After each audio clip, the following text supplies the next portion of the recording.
एक सवाल होता है कि सोना चांदी अगर निसाब से कम हो तो कुर्बानी का क्या हुक्म है।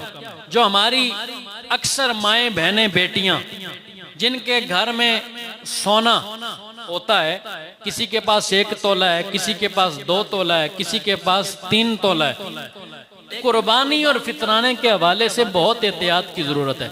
औरतों के पास मर्दों की बनिस्बत ज्यादा कपड़े होते हैं, घर में कई कई सूट उनके पड़े होते हैं, कई कई जूते अलमारियों की अलमारियां भरी होती हैं, उनकी मिल्कियत में जो बर्तन होते हैं वो घर में पड़े होते हैं जो हजत असलिया से जायद हैं। एक तो जो इस्तेमाल हो रहे हैं वो नहीं, जो हजत असलिया से जायद हैं उनकी मिल्कियत में अक्सर वो पड़े होते हैं। तो 2 तोले 3 तोले छोड़ के 1 तोला भी हो तो 1 तोला तकरीबन 2,50,000 के करीब है।